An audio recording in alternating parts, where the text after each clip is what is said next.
잠시만 귀 기울여 주세요. 오늘 이 이야기는 남의 일이 아닙니다. 지금 이 방송을 듣고 계신 여러분 혹은 여러분의 배우자, 형제, 친구에게도 언제든 닥칠 수 있는 이야기입니다. 만약 오늘 밤 갑작스럽게 병원에서 전화가 온다면 어떨까요? 지금 당장 수술을 해야 합니다. 비용은 2천만 원입니다. 그런데 통장에는 돈이 충분히 있는데 단 한 푼도 꺼낼 수 없다면요. 이게 말이 되나 싶으시죠? 하지만 이런 일은 이미 수없이 반복되고 있습니다. 오늘은 은행 창구에서는 먼저 알려주지 않는 이야기, 65 이후 반드시 준비해야 할 금융 이야기 3가지를 차분하게 그러나 아주 솔직하게 말씀드리려 합니다. 끝까지 들으셔야 하는 이유는 단 하나입니다. 이건 재테크 이야기가 아니라 여러분의 노후를 지키는 안전장치에 관한 이야기이기 때문입니다. 작년 겨울이었습니다. 어느 날 오후 제 사무실 전화가 급하게 울렸습니다. 전화기 너머로 들려온 목소리는 많이 떨리고 있었습니다. 아버님이 쓰러지셨어요. 지금 응급실인데요. 수술비가 바로 필요하대요. 전화를 주신 분은 83세 이근수 어르신 며느리셨습니다. 할아버지는 평소 건강하셨고 통장에도 4,500만 원이 고스란히 있었습니다. 그래서 저는 자연스럽게 물었습니다. 예금 잔액은 충분하신 거죠? 네, 그런데요. 전부 아버님 명의예요. 지금 의식이 없으세요. 그 순간 제 손이 잠시 멈췄습니다. 돈은 있는데 꺼낼 수 없는 상황. 은행 규정상 본인 확인이 되지 않으면 인출은 불가능했습니다. 결국 그 가족은 어떻게 했을까요? 바로 옆에 있는 자기 돈을 두고 급하게 고금리 대출을 받아야 했습니다. 이 이야기를 들으시면서 우리 집은 괜찮겠지라고 생각하셨다면 오늘 이 방송을 더 집중해서 들어주셔야 합니다. 왜냐하면 이와 똑같은 일이 지금 이 순간에도 어딘가에서 계속 일어나고 있기 때문입니다. 저는 은행에서 20년이 넘는 시간 동안 수많은 시니어 고객분들을 만나왔습니다. 창구에서 시작해 지금은 자산 상담을 하고 있지만 현장에서 반복해서 보게 되는 문제는 늘 비슷했습니다. 정리해보면 딱 3가지입니다. 첫 번째, 응급 상황에서 가족이 내 돈을 전혀 쓰지 못하는 문제. 두 번째, 본인도 모르게 돈이 잠들어 버리는 휴면 계좌 문제. 세 번째, 사망 이후 가족들이 몇 달, 길게는 1년 가까이 고생하게 되는 상속 문제. 놀라운 건 이 3가지 모두 미리 알았다면 충분히 막을 수 있는 문제라는 점입니다. 먼저 첫 번째 이야기부터 해보겠습니다. 응급 상황에서 돈을 꺼내지 못하는 문제입니다. 봄이 막 시작될 무렵이었습니다. 69의 박경희 어르신이 은행에 들어오셨습니다. 얼굴이 창백했고 손이 계속 떨리고 있었습니다. 선생님, 큰일 났어요. 남편이 갑자기 쓰러져서 중환자실에 있어요.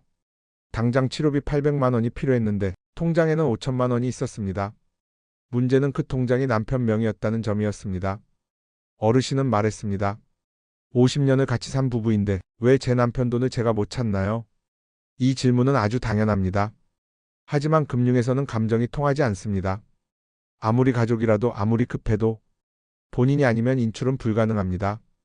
법정 대리인 절차를 밟으려면 최소 2주에서 3주가 걸립니다. 응급실 앞에서 기다리는 가족에게 그 시간은 너무 깁니다. 조사 결과를 보면 65 이상 어르신 중 10명 중 8명이 이 상황에 대한 대비가 전혀 되어 있지 않습니다. 돈이 없는 게 아니라 돈을 쓸 수 없는 위험에 놓여 있는 겁니다. 두 번째 문제는 휴면 계좌입니다. 79의 최양수 어르신 이야기입니다. 젊었을 때부터 여러 은행에 나눠 저축을 하셨습니다. 위험을 분산한다는 생각이었죠. 하지만 나이가 들면서 모든 계좌를 기억하고 관리하는 게 점점 어려워졌습니다. 같이 정리를 해보니 7개 은행 중 4개 계좌가 이미 휴면 상태였습니다. 금액은 무려 1,800만 원이었습니다. 아니, 내 돈이 이렇게 있었어? 휴면 계좌가 되면 일반 창구에서는 바로 찾을 수 없습니다. 예금보험공사나 별도 기관을 거쳐야 하고 절차도 꽤 번거롭습니다. 더 안타까운 건 많은 분들이 이 사실을 모른 채 세상을 떠난다는 점입니다. 현재 우리나라 금융권에는 약 15조 원이 휴면 상태로 잠들어 있습니다. 그중 상당수가 주인을 찾지 못한 돈입니다. 세 번째는 상속 문제입니다. 85세 김종배 어르신 사례는 지금도 기억에 남습니다. 갑작스럽게 돌아가신 후 자녀 3분이 상속 절차를 밟으러 오셨습니다. 생전에 어르신은 내가 없으면 셋이 나눠라 라고 말해두셨다고 합니다. 하지만 현실은 전혀 달랐습니다. 사망진단서, 가족관계증명서, 기본증명서, 재적등본, 상속인 전원의 인감증명서, 동의서, 신분증 사본까지 둘째는 해외에 있었고 막내는 가족 간 갈등으로 협조하지 않았습니다. 결국 상속 절차는 10달 가까이 걸렸습니다.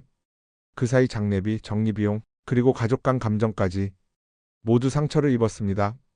이제 해결책을 말씀드리겠습니다. 첫 번째, 금융대리인 제도입니다. 모든 은행에서 운영하고 있습니다. 미리 가족을 금융대리인으로 지정해두는 제도입니다.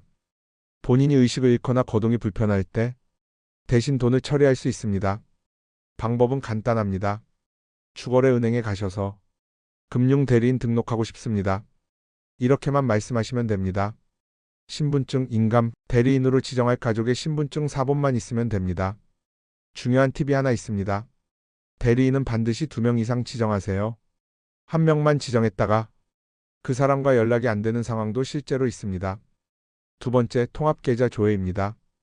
금융감독원 홈페이지나 앱에서 본인 인증만 하면 모든 금융계좌를 한 번에 확인할 수 있습니다. 휴면 계좌도 전부 나옵니다. 찾은 계좌는 해당 은행에 연락하면 간단한 절차로 바로 활성화할 수 있습니다. 실제로 이 방법으로 2,300만 원을 찾은 분도 계십니다. 세 번째, 가족 신탁 제도입니다. 살아있을 때 미리 재산을 신탁회사에 맡기고 분배 방식을 정해두는 제도입니다. 내가 살아있을 때는 생활비로 쓰고 사망 후에는 미리 정한 비율대로 바로 지급됩니다. 복잡한 상속 절차가 없습니다.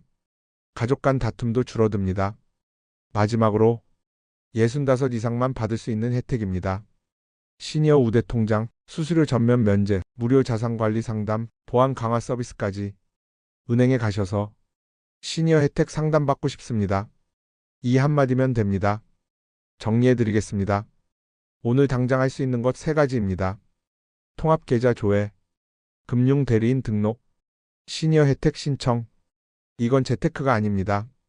보험보다 중요한 준비입니다. 여러분이 평생 모은 돈, 필요할 때 쓰지 못하는 일이 없도록 오늘부터 차근차근 준비하시길 바랍니다. 여기까지 들어주셔서 고맙습니다. 여러분의 노후가 조금 더 안전하고 편안해지기를 바랍니다.